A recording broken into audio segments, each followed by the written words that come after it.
Good morning. Apparently we experienced a couple minutes of technical difficulties there. We should be fully back online, so appreciate you making your way back or hanging out, whatever you did. So we're going to go ahead and get started this morning. So good morning.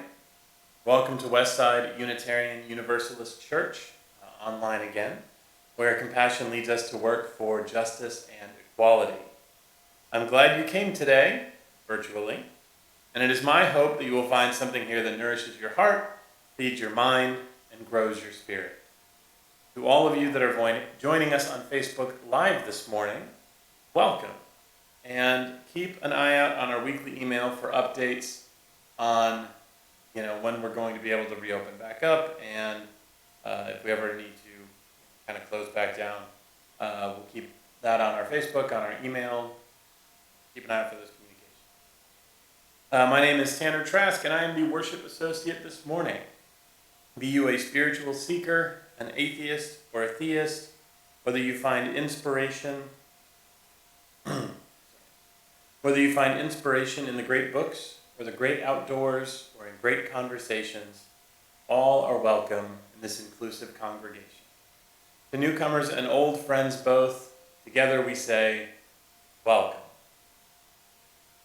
Special thanks to our volunteers and staff this morning, our AV team in the back, Eric Hart, our Director of Lifespan Religious Education, Nikki Kennedy, our pianist, Dr. Yuki Kumamoto, our sexton, Jean McKeon, our office administrator, Dawn McGee, and our community nurse, Kim Hart. So as most of you are already aware, our board had to make a tough but necessary decision to close in-person services for at least the month of January. Tarrant County is once again under extremely high-risk conditions for the spread of COVID-19, and while we miss gathering in person, we know that this is the safest path forward. Speaking of our small but dedicated AV team, they are literally all in the back of the congregation, all wearing masks very far away from me. I'm not currently wearing mine. We will keep communicating with you about when we can reopen for in-person services, and we will be making announcements on Sunday mornings and sending emails as we know more. But at least through January, we'll be virtual only. So now that we're back home, please make yourself comfortable during the service. Sit, stand, rock, wiggle, or be quiet as a church mouse. So gather close as we listen to this morning's prelude.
Thank you, Yuki, for that. Our opening words come from Reverend Andrew Kennedy, titled, "We Come to Love a Church." We come to love a church, the traditions, the history, and especially the people associated with it. And through these people, young and old, known and unknown, we reach out, both backward into history, forward into the future, to link together the generations in this imperfect but blessed community, memory,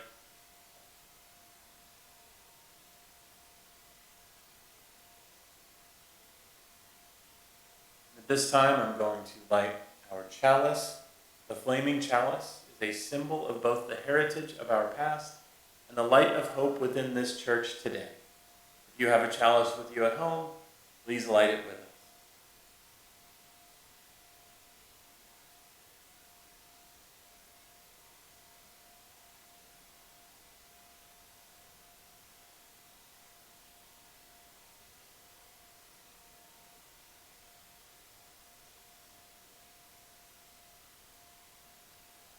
And our chalice lighting song today is Be the Light by Leah Morris.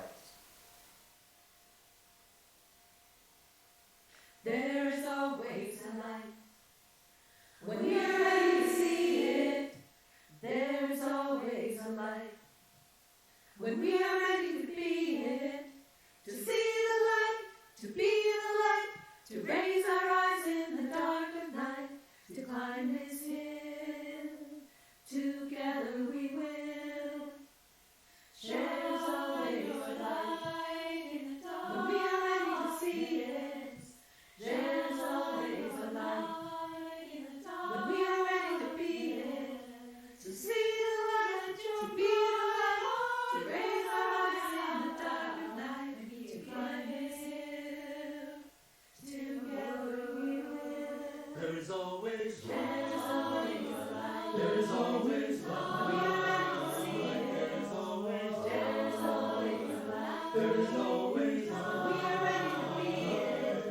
to see the light, to be the light, to Raise shine. our eyes in the dark of night, to climb this hill. There's always There's always a light. there's always When we are ready to see it. there's always There's always a light. there's always Now we're ready to be it.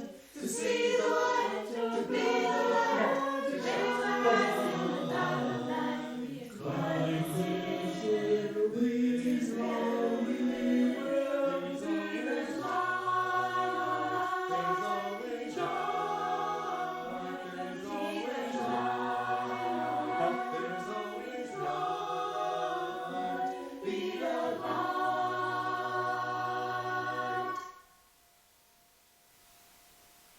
Okay. So please, however you are at home, stand or sit tall, join me in reciting our church's affirmation. Love is the doctrine of this church. The quest of truth is its sacrament, and service is its prayer. To dwell together in peace, to seek knowledge in freedom, to serve others in community, to the end that all souls shall grow into harmony with creation. Thus do we covenant with one another. And now join us for our opening hymn, number 347, Gather the Spirit, written and performed by Jim Scott. Gather in peace, gather in thanks, gather in sympathy now and then, gather in hope, compassion and strength, gather to celebrate once again.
So our time for all ages today will be presented by our Director of Lifespan Religious Education, Nikki Kennedy. They All Saw a Cat by Brendan Wenzel.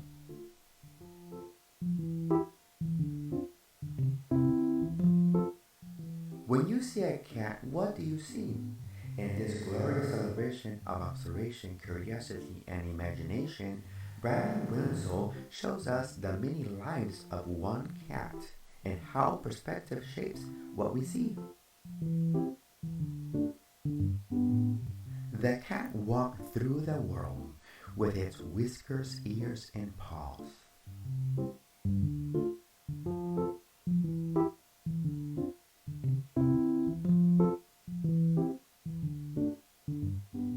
And the child saw a cat.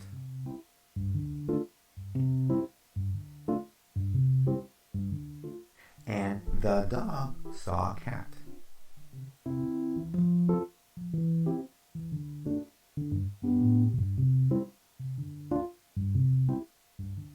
And the fox saw a cat.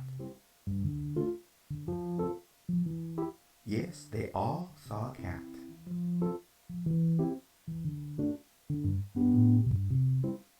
The cat walked through the world with its whiskers, ears, and paws.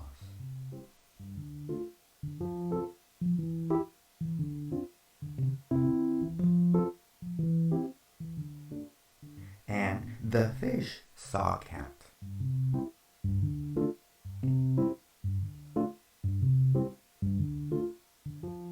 And the mouse saw a cat.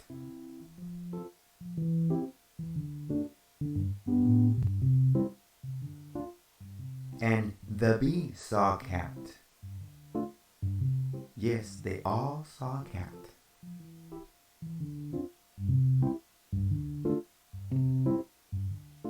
The cat walked through the world with its whiskers, ears, and paws.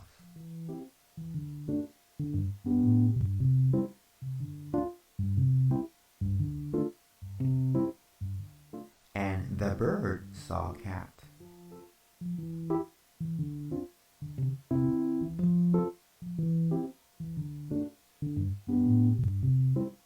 And the flea saw a cat.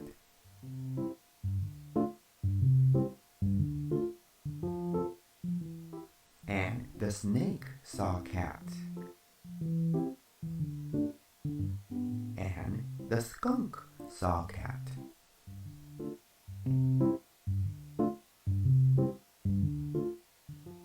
And the worm saw a cat. And the bat saw a cat. Yes, they all saw a cat.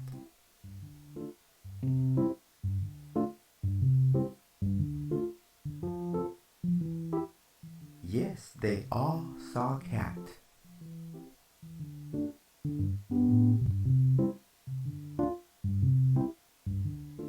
A child, and a dog, and a fox, and a fish, and a mouse, and a bee, and a bird, and a flea, and a snake, and a skunk, and a worm, and a bat.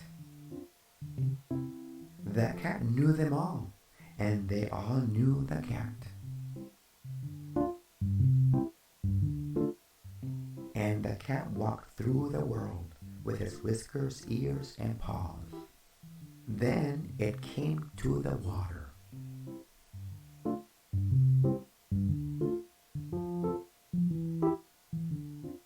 And imagine what it saw.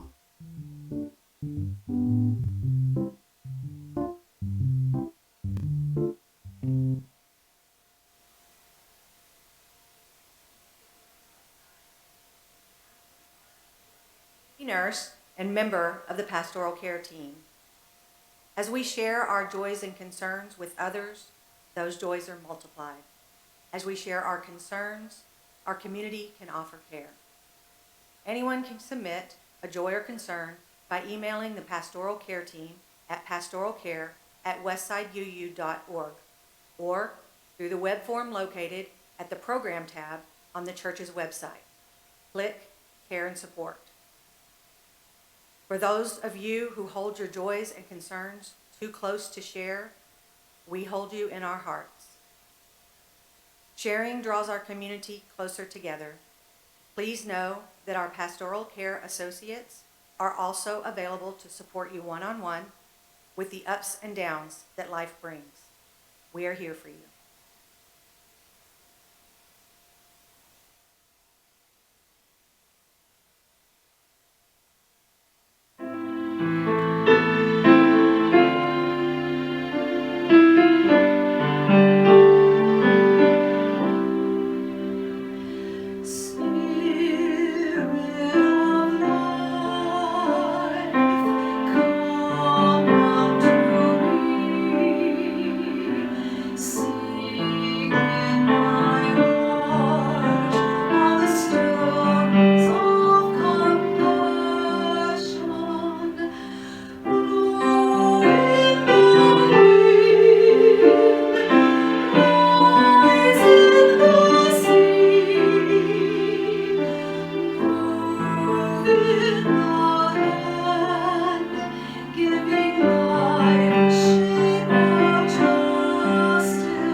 And now, I invite you to join me in a time of centering. Each week here at Westside, we open our hearts to those in our community who know both joys and challenges, to all suffering beings. I'll begin with a pastoral introduction before we move into a time for silent reflection. Our Tibetan prayer bowl will sound to signal the start of the time of your own meditation, prayer, or reflection, and will sound again at the end. This meditation is from Reverend Gordon Yakima. Ministry is all that we do together.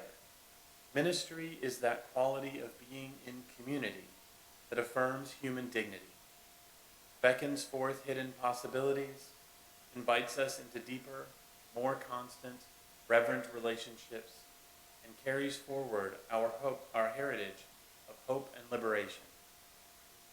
Ministry is what we do together as we celebrate triumphs of our human spirit, miracles of birth and life, wonders of devotion and sacrifice. Ministry is what we do together with one another in terror and torment, in grief, misery, and pain, enabling us in the presence of death to say yes to life. We who minister speak and live the best we know with full knowledge that it is never quite enough. And yet, we are reassured by lostness found, fragments reunited, wounds healed, and enjoy, share. Ministry is what we all do together.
May it be so.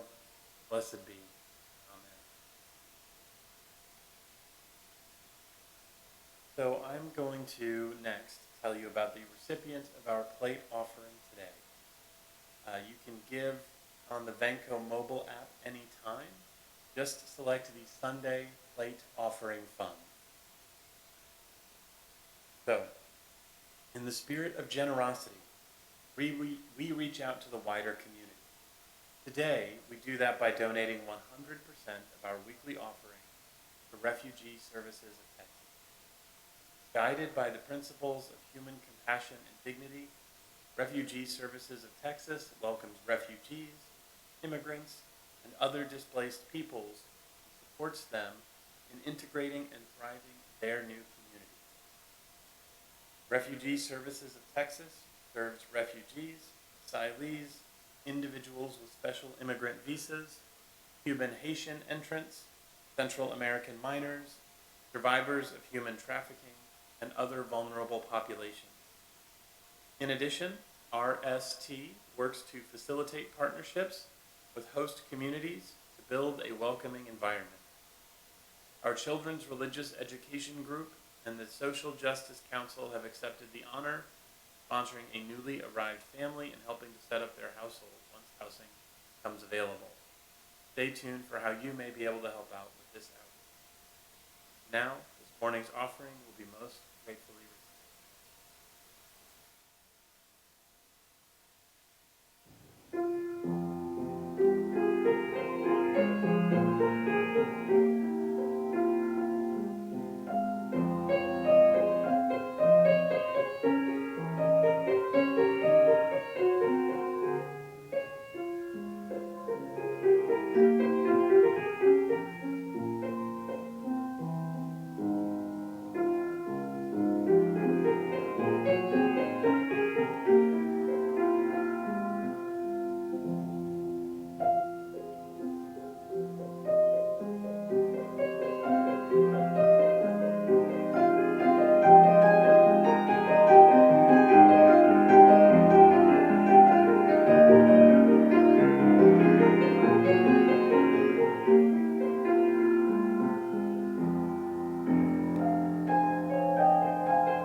Thank you for putting into practice here at Westside the spiritual virtue of generosity.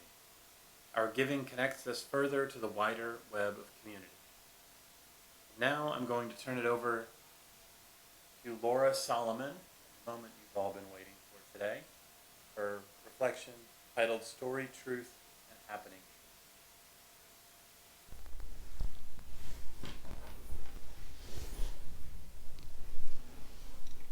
This reading is by Naomi Shihab Nye and is called The Use of Fiction. A boy claims he saw you on a bicycle last week, touring his neighborhood. "West Cypress Street," he shouts, as if your being there and his seeing you were some sort of benediction. To be alive, to be standing outside on a tender February evening. "It was a blue bicycle, ma'am. Your braid was flying. I said hello, and you laughed. Remember?" You almost tell him your bicycle seat is thick with dust. The tires have been flat for months. But his face, that radiant flower, says you are his friend. He has told his mother your name. Maybe this is a clear marble he will hide in his sock drawer for months. So who now, in a universe of figures, would deny West Cypress Street, throwing up clouds into his literal sky? Yes, amigo, hand on shoulder. It was I.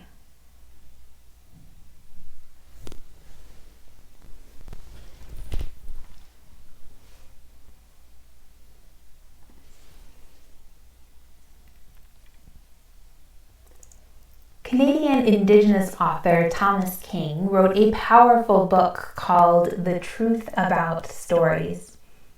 In it, he writes, "The truth about stories is that that's all we are. You can't understand the world without telling a story. There isn't any center to the world but a story." One of my sisters has become infamous in my family for telling stories that may or may not be totally true. Maybe it's because her imagination was particularly active as a young child, but our conversations are sometimes full of her memories. That time she was catching lightning bugs and fell in a prickly plant is, in her mind, a time when she fell into a prickly plant large enough to swallow her, which we all only vaguely remember as a time she fell and her hand landed on a prickly plant. She has another story about announcing she was going to do magic and extinguish a candle with her hand. She remembers touching the flame with her bare hand and not getting burned, while the rest of us remember that candle being fake. For my sister, these are stories about overcoming the invincibility of childhood and her personality as a kid. And who are we to stop her? In The Truth About Stories, Thomas King writes, "The truth about stories is that that's all we are. There are stories that take 7 days to tell," says the Cherokee storyteller Diane Glancy. "There are other stories that take you all your life." Author Brene Brown tells a story about her husband going to the refrigerator, opening the door, sighing, and stating, "We have no groceries, not even lunch meat." Brown snaps back at him, "I know. I'm doing the best I can. You can shop too, you know." They squabble a bit until her husband asks, "What's really going on?" Brown reflects and responds, "The story I'm making up is that you were blaming me for not having groceries, that I was screwing up." "No," he responded, "I was going to shop yesterday but didn't have time. I'm not blaming you. I'm just hungry." "The story I'm making up is that you were blaming me," she said. We have all done this. We all do this. Something happens or someone says something and it means one thing to them and something entirely different to us. They're all true. All those stories were actually experienced and lived in the moment by each of the people involved. For a moment, it was Brown's truth that her husband was blaming her. It is also true that it was a story she invented in her mind. It is perhaps also true that that was never her husband's intention, and we have to live with each of these truths existing in all of our interactions all of the time. Thomas King writes, "The truth about stories is that that's all we are." The Nigerian storyteller Ben Okri says that in a fractured age, when cynicism is God, here is a possible heresy. We live by stories. We also live in them.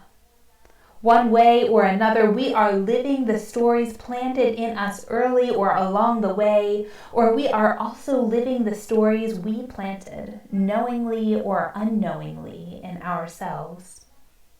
We live stories that either give our lives meaning or negate it with meaninglessness. If we change the stories we live by, quite possibly, we change our lives. When I was 16, I babysat for a family of 4. The youngest, who was around 3 at the time, had fallen or gotten her feelings hurt or something. The specifics don't matter. What matters is that she was officially having big feelings. There were tears, there was screaming, there was much drama, and I was rather frantically trying to get her to calm down. "You're okay," I said over and over again, hoping it would console her. But it didn't, and she continued wailing, and I kept repeating myself again and again, "You're okay, you're okay, you're okay." Eventually, the 5-year-old came to me and gave me a lesson I carried with me throughout my years as a psychologist, in my chaplaincy training, and in all of my pastoral care. Miss Laura," she said, "if she's crying, it probably means she's not okay yet. Maybe it's not helpful to tell her she's okay when she's not." Right. We can believe people with their truths as they present them to us, the 5-year-old was saying. Sure, it seemed like a minor slight the 3-year-old had sustained, but the truth was, she was not okay yet, and me telling her that she was, that was not going to change her truth. I'm thinking about how our lives and our relationships and our culture are shaped by the stories we tell ourselves and the stories we have been told. I'm thinking about knowledge and truth and the subjectivity of it all. To be clear, I'm not thinking about so-called alternative facts. I guess that's a thing we need to make clear now. I am not thinking about alternative facts, better known as lies. I'm thinking about the use of fiction Naomi Shihab Nye used in the poem I shared earlier. A boy claims he saw her on her bicycle on West Cypress Street. "It was a blue bicycle, ma'am. Your braid was flying. I said hello and you laughed. Remember?" She knows it wasn't her on West Cypress Street. But his face, she writes. That radiant flower says you are his friend. He has told his mother your name. She could tell him it wasn't her. She could pretend she doesn't remember. She could tell him the tires on her bicycle are flat, the seat thick with dust, but who now would deny West Cypress Street, she asks, throwing up clouds into this literal sky? Yes, she tells him. It was I. The use of fiction, she calls it. It's a story he has told himself and now her. It's a story about connection, a story about chance meetings perhaps, a story about relationship. And Nye has the wisdom, or maybe the audacity, to share in this story. She's taking his hand and entering the relationship. We don't know if it served a larger purpose. Did they have a long-lasting friendship? We don't know. But she wrote a poem about it, a poem that I read and then shared with you. Isn't that part of the story then? Isn't it now part of the mattering, part of the wisdom? One of the most beautiful and poignant explorations of truth and story is in Tim O'Brien's book, The Things They Carried. I read this book in college, but the ways he explores truth and story and meaning as he relates the stories of soldiers in Vietnam has stayed with me for years. A thing may happen and be a total lie, he writes. Another thing may not happen and be truer than truth. And that, I think, is what really matters.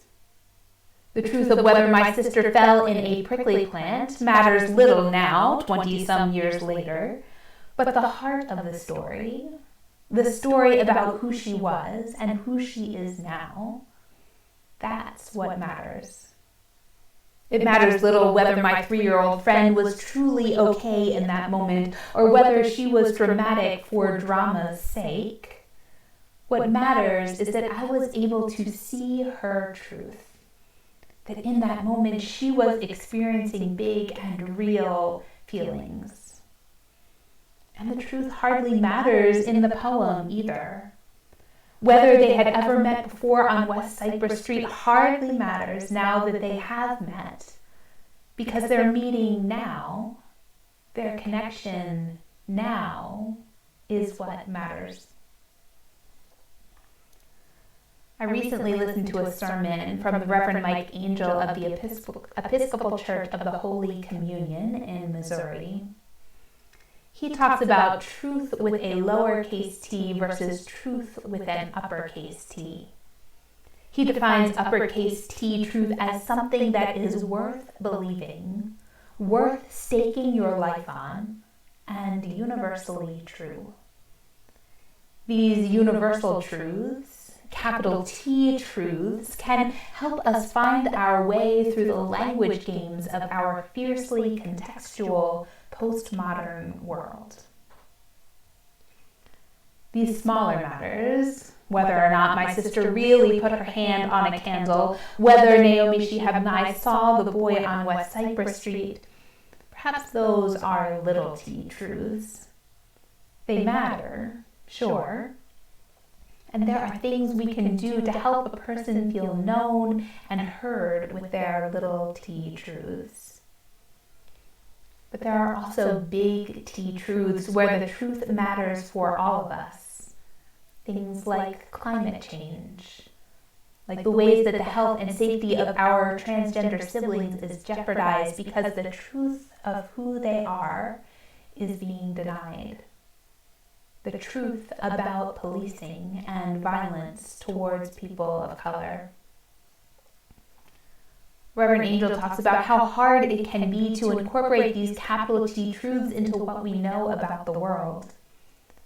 He asks, so what do you do when something you thought was true, was universal, ends up being more complicated and contextual?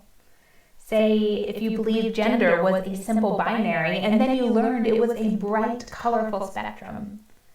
That can be disorienting. Where do you go? He recommends, look for something you know to be universally true. He cites conversations with his Christian colleagues as relying on statements like this. Look, this is all new to me, but I believe you were made in the image and likeness of God, and you deserve love and life with dignity. He suggests that if we say this truth when we are confused, that we might believe more deeply in the truth of God's love than in the constructions we have created around sex, gender, and other human categories. I love this idea of having a truth we can fall back on when we are confused. I would add, let's not just use it when we're confused. Let's rely on that truth to carry us through times when we are defensive or uncomfortable or disbelieving too. Let's use truth, that truth he named, which according to our Unitarian Universalist principles might sound like, I believe you have inherent worth and dignity. I believe you deserve justice, equity, and compassion because you, like me, exist here and human on this earth. And it's not just that I believe it. I know it to be a truth with a capital T. The truth about stories, Thomas King wrote, is that they're all we are. We live in a world of infinite stories. Perhaps now more than ever, we live in a world of infinite truths. Let's embody the capital T truths, the ones that answer the question about what we know to be universally true.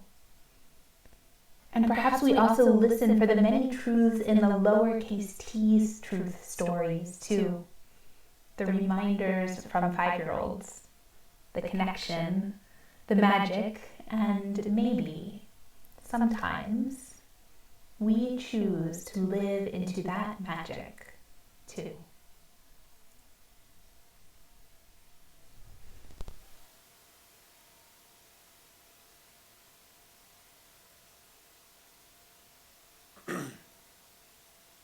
So, thank you, Laura, for that sermon. And our closing hymn today, number 403, Spirit of Truth, of Life, of Power, with lyrics by Reverend Horace Westwood, performed by Hannah Villeneuve. Spirit of truth, of life, of power, we bring ourselves as gifts to thee. Oh, bind our hearts this sacred hour in faith and hope and charity.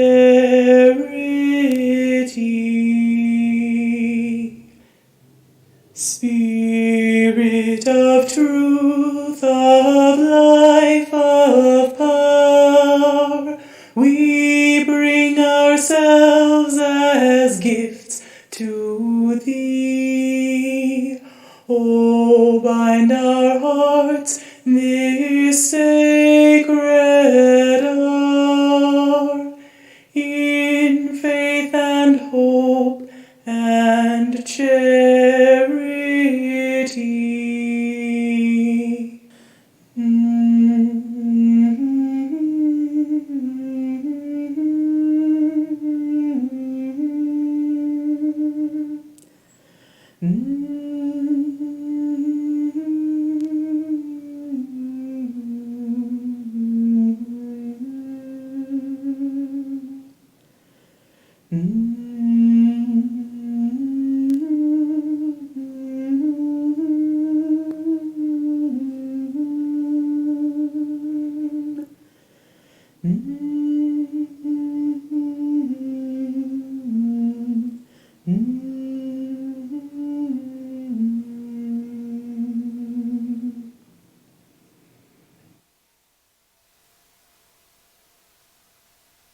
Closing words today are by Andrea Hawkins Camper, titled, Be About the Work.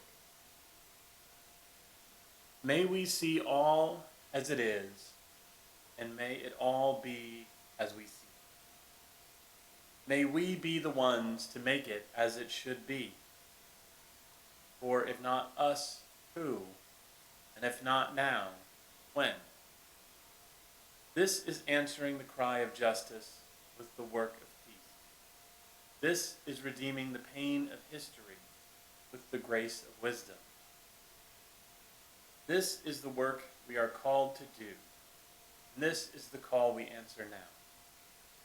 To be the barrier and the bridge, to be the living embodiment of our principles, to be about the work of building the beloved community.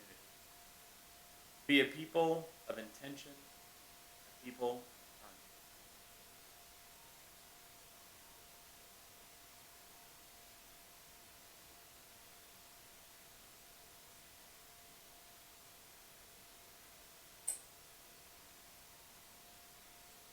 Now join us in the congregational closing. Let us go in peace, believe in peace, create peace in our lives and the world. Thomas King wrote, "The truth about stories is that that's all we are." As we go into this week, let's live into the stories of our lives, listening for the capital T truths. Let us remember to ask ourselves the critical question, what do I know to be universally true? And may we find within ourselves an answer that centers love, justice, equity, compassion. May it be so. And that ends our formal service today, but we have another opportunity to be in community with one another. We will have Zoom breakout rooms from 11:30 to 12:15 p.m. today. The link is in the email you received this morning about where to watch our service, as well as at the bottom of the order of service that was posted earlier. And I'm sure one of our hosts can post it. Yeah, post as well. And so for those of you attending our Zoom service this a little bit later this morning, please be mindful of our congregational covenant and give everyone an equal chance to participate in conversation. We are planning on doing these as long as we're doing virtual services, so make plans to stay next week.